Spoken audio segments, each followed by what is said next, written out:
여러분 안녕하세요. 한 주간도 잘 지내셨는지요? 오늘도 주님의 사랑과 은혜 가운데서 주님과 함께 동행하는 복된 날이 되기를 바랍니다. 같이 찬양하며 예배하도록 하겠습니다.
이제 오늘 우리에게 주시는 하나님의 말씀을 같이 읽겠습니다. 오늘 말씀은 마가복음 1장 16절부터 20절의 말씀입니다.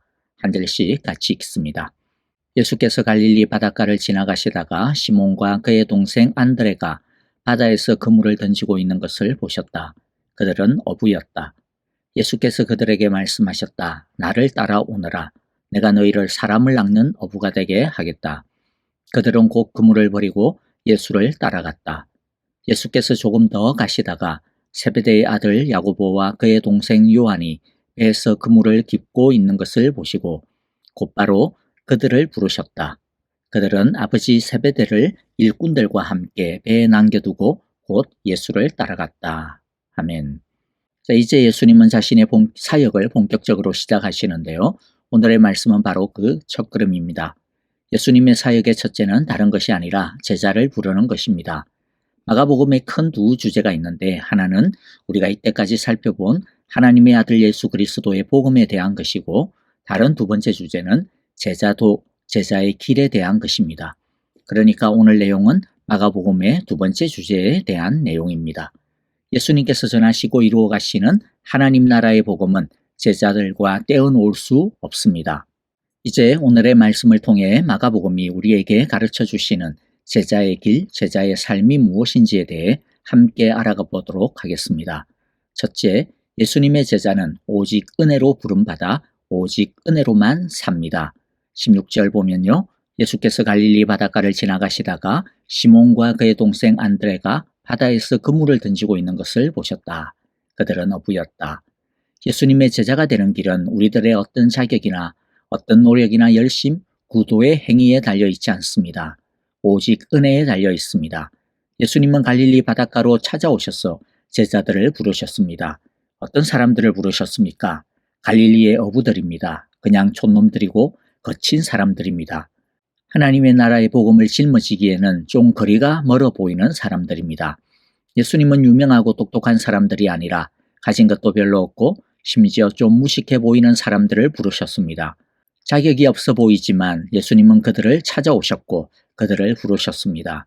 그래서 그들은 예수님의 제자가 될 수 있었던 것이죠. 이것이 굉장히 중요합니다. 여기서 우리는 주님이 가지고 계시는 중요한 의중을 좀 발견할 수 있는데요. 예수님의 부르심은 예수님의 은혜는 차별이 없으시다는 것입니다. 갈릴리의 어부들을 부르심으로 예수님은 당신의 제자들의 커트라인을 확 낮춰 버리신 것이죠. 무슨 자격을 갖춰야만 예수님의 제자가 될 수 있는 것이 아님을 우리에게 보여주십니다. 예수님은 모든 사람들을 부르시고 찾아오십니다. 오히려 자신을 스스로 괜찮은 쓸모있는 존재라고 목에 힘주는 사람은 오히려 주님께 합당하지 않습니다. 스스로 쓸모있을 것이라고 바라는 사람도 절대로 예수님의 제자가 될 수 없습니다. 주님의 은혜가 없이는 어느 누구도 하나님의 나라의 백성이 될 수 없는 것이죠. 자격이 없는 자를 손수 찾아오시고 부르시는 것, 이것이 바로 은혜입니다. 그렇기 때문에 즉 주님의 은혜로 제자가 되었기 때문에 하나님의 나라의 시민이요 하나님의 자녀가 되었기 때문에 우리는 살아갈 때도 오직 주님의 은혜로만 살아가야 합니다. 시작은 은혜로 했는데 사는 것은 자기 힘으로 사는 것은 앞뒤가 맞지 않는 것이죠. 그래서 갈라디아 2장 20절 이렇게 말씀합니다. 나는 그리스도와 함께 십자가에 못 박혔습니다. 이제 살고 있는 것은 내가 아닙니다. 그리스도께서 내 안에 살고 계십니다. 내가 지금 육신 안에서 살고 있는 삶은 나를 사랑하셔서 나를 위하여 자기 몸을 내어주신 하나님의 아들을 믿는 믿음 안에서 살아가는 것입니다. 즉 우리는 그리스도의 십자가의 은혜에 의해서 살게 되었고 그렇기 때문에 이제 육신 안에서 살아가고 있는 우리의 이 삶도 하나님의 아들을 믿는 믿음 안에서 사는 것, 즉 은혜에 잇대어 살아가는 것이어야 한다는 것이죠. 우리는 오직 주님의 은혜만을 그래서 간구해야 합니다. 붙들어야 합니다. 차별 없이 오히려 약하고 보잘것없는 자를 더 먼저 찾아주시는 우리 주님의 따스한 사랑을 붙들고 우리는 주님의 은혜를 구하여야 합니다. 이 세상에서는 약하고 초라하고 보잘것없는 것이 약점이죠. 그러나 하나님의 나라에서는 약하고 초라하고 보잘것없는 것이 약점이 아니라 도리어 주님의 은혜를 얻는데 강점이 됩니다. 왜입니까? 오직 주님의 은혜만을, 주님의 긍휼만을, 자비만을 구할 수밖에 없기 때문입니다. 그러므로 여러분, 우리가 있는 낮은 자리까지 일부러 찾아와 주시며 우리를 돌아봐 주시는 주님의 은혜가 지금도 있음을 믿고 우리에게 손을 내미시는 주님의 손을 이 시간 붙들기를 원합니다. 우리 주님께 은혜를 구하며 자비를 구하며 긍휼을 구하는 이 시간이 되어 하나님의 더 풍성한 은혜 가운데 들어가시는 귀하고 복된 시간이 되시기를 간절히 기도하고 바랍니다. 두 번째, 예수님의 제자는 예수님의 부름을 따라야 합니다. 17절 말씀입니다. 예수께서 그들에게 말씀하셨다. 나를 따라오너라. 내가 너희를 사람을 낚는 어부가 되게 하겠다. 사람들이 의외로 간과하는 것이 있는데 예수님을 믿는 것, 하나님을 믿는 것은 공짜일 거라고 생각하는 것입니다. 물론 하나님의 나라에 들어가는 것에는 우리가 치러야 할 값이 없기 때문에 공짜라고 할 수 있습니다. 예수님의 복음만을 믿기만 하면 되기 때문이죠. 그런데 믿음의 길은 공짜가 아닙니다. 믿음의 길에는 믿음의 길에 합당한 요구가 있습니다. 우리가 하나님의 나라의 시민이 되는 것, 그 시민권을 따는 데는 아무런 값이 없습니다. 그러나 하나님의 나라의 시민으로 사는 것에는 하나님의 나라의 시민의 길이 있다라고 하는 것, 대가가 있다라고 하는 것을 우리가 잊지 말아야 합니다. 내 마음대로 내가 하고 싶은 대로 살 수 없습니다. 사실 믿음은 이것을 받아들이는 것입니다. 이제는 내 길을 버리고 하나님의 길을 따르겠다. 세상의 나라의 길을 버리고 하나님 나라의 길을 따르겠다라고 선택하고 결단하고 약속하고 헌신하는 것이 믿음입니다. 주님께서 요구하시는 길이 무엇입니까? 17절에 보면 두 가지입니다. 나를 따르라고 하는 것과 사람을 낚는 어부가 되는 것입니다. 나를 따르라는 것은 하나님의 나라의 삶의 가치관, 하나님을 따르는 삶의 목표, 말씀에 따르는 삶의 습관, 예수님을 닮아가는 삶의 방식을 배우고 익히고 살아내야 한다라는 것입니다. 이것은 결코 쉬운 게 아닙니다. 금방 끝날 일도 아닙니다. 그러나 이것은 결코 포기할 수 없는 과제입니다. 나를 따르라는 것은 하나님의 나라의 삶을 살라, 즉 자기가 중심인 삶을 청산하고 하나님의 통치를 받으라는 것입니다. 하나님의 다스림을 따라 살아가라는 것입니다. 따르라는 말 속에 담겨 있는 메시지가 무엇입니까?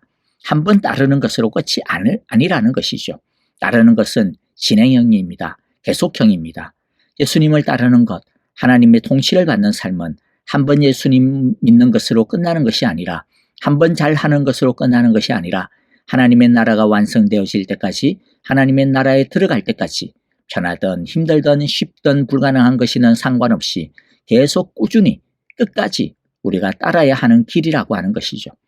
우리가 예수님을 믿는다라고 하는 것은 그런 삶을 살겠다라고 받아들이고 헌신하는 것입니다. 이 약속과 헌신이 없는 믿음은 알맹이가 없는 쭉정이 믿음인 것이죠. 또 예수님이 요구하시는 것이 무엇입니까? 사람을 낚는 어부가 되라는 것입니다. 이것은 특별한 제자에게 주시는 사명이 아니라고 하는 것을 우리가 여기서 분명히 알아야 합니다.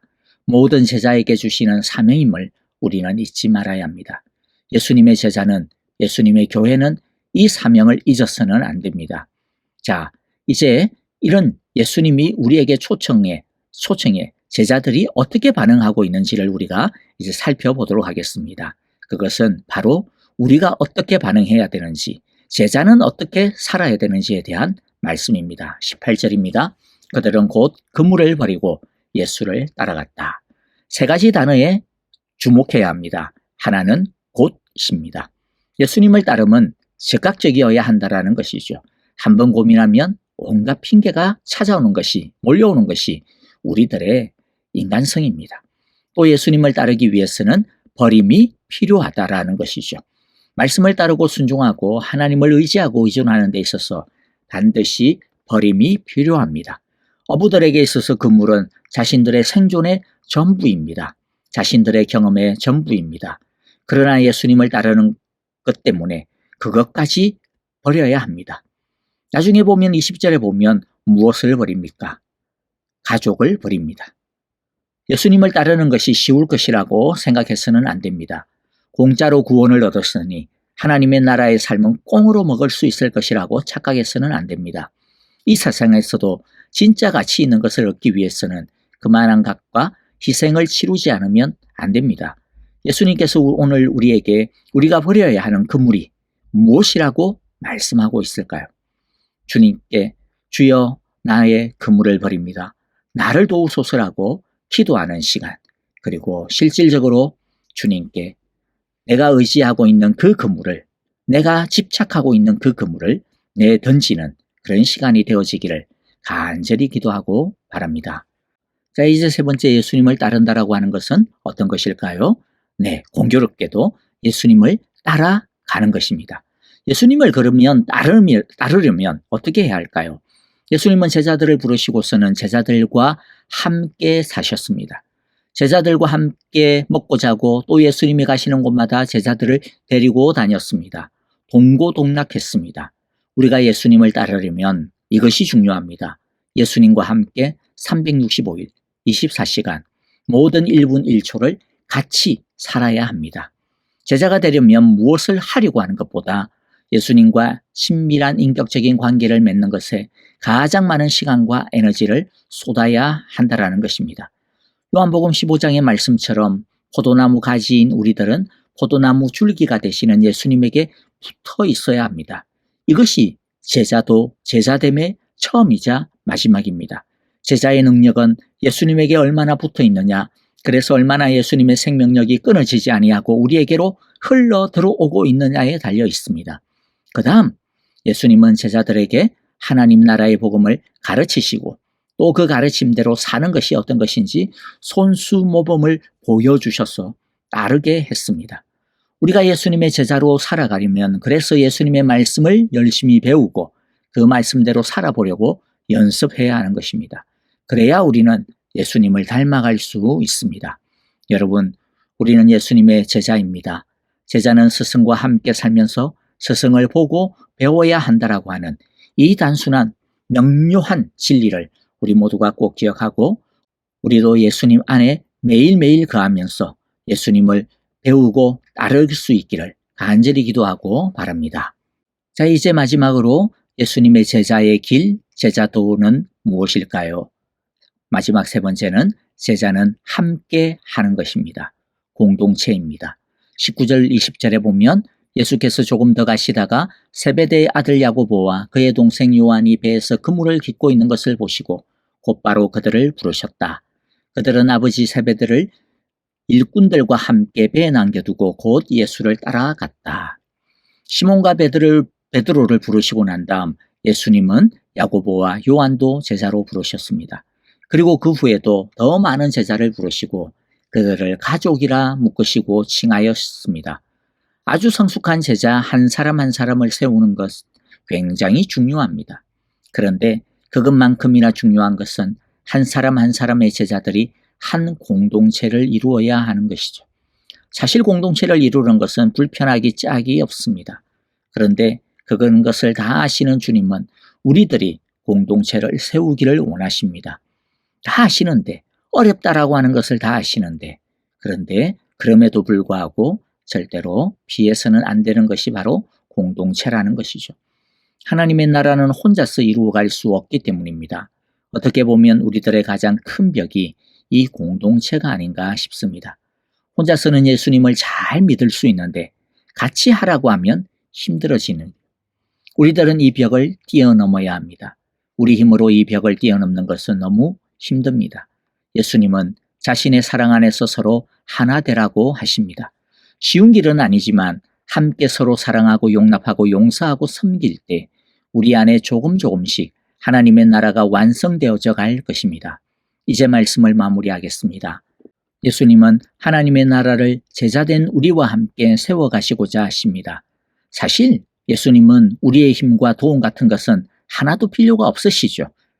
그런데 그럼에도 불구하고 우리를 부르셔서 하나님의 나라의 복음을 맡기신 것은 순전히 우리의 유익을 위해서입니다. 살아가는 보람을 갖게 하시고 또 나중에 하나님의 큰 칭찬과 기쁨을 얻도록 하시기 위함입니다. 우리를 값없는 은혜로 제자로 부르셨습니다. 그러므로 제자로 살아가는 것도 우리 힘으로 할 수 있는 게 아닙니다. 은혜로 할 수 있습니다. 은혜 없이는 우리는 망합니다. 은혜 안에 거하는 우리 모두가 되어지기를 간절히 바랍니다. 그리하여 예수님을 따라가고 사람을 낚는 어부가 되고 또 다른 나와 같은 다른 제자들을 사랑하고 섬기는 신실한 주님의 제자들, 제자의 공동체 우리 사랑의 교회가 되시기를 간절히 기도하고 축복합니다. 아멘. 이제 오늘 우리에게 주신 말씀들 마음 가운데 새기면서 우리 함께 찬양하며 기도하도록 하겠습니다. 특별히 이제 내일 주일이죠.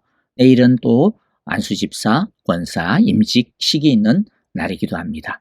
여러분 임직 받으시는 분들을 위해서도 함께 기도하고요. 또 특별히 우리가 참으로 일꾼을 세우는 것, 공동체를 세우는 일이죠. 오늘의 말씀처럼 주님 우리 사랑의 교회가 더욱더 사랑으로 하나 되어지는 공동체가 되게 하여 주옵소서. 주님을 따르는 제자들, 주님의 부르심, 사람을 낚는 어부가 되어지는 우리 사랑의 교회 공동체가 되게 하소서라고 우리 함께 기도하기를 원합니다. 계속하여서 우리 아프신 분들을 위해서 기도합니다. 지수영 집사님, 이희경 집사님, 배병홍 장로님과 김용환 장로님, 그리고 어제 갑상선 수술을 받으신 우리 오영자 권사님을 위해서 기도해 주시고요. 또 연로하신 분들과 호스피스 중에 계시는 노창득 권사님을 위해서도 우리 함께 기도하기를 원합니다. 선교사님들을 위해서 우리 함께 기도하고요. 또 전쟁으로 참으로 참혹한 일들이 벌어지고 있는 이스라엘과 우크라이나 땅에 주의 평화가 속히 이루어지게 하소서라고 우리 함께 기도하기를 원합니다. 다 함께 찬양하며 기도하겠습니다.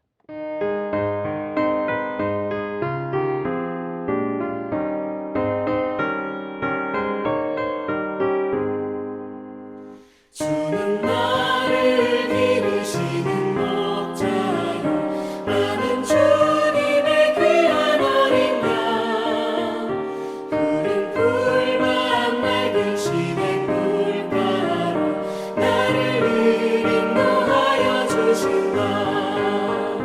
주는 나의 좋은 목자 나는 그의 어린 양 저를 따라 꿀을 먹여주시니 내게 부족함 전혀 없어라. 예쁜 새들 노래하는 아침과 너를 비키는 고운 영혼에 사랑하는 나의 목자 음성이 나를 언제나 불러주신다. 주는 나의 좋은 목자 나는 그의 어린 양 저를 따라 꿀을 먹여주시니 내게 부족함 전혀 없어라.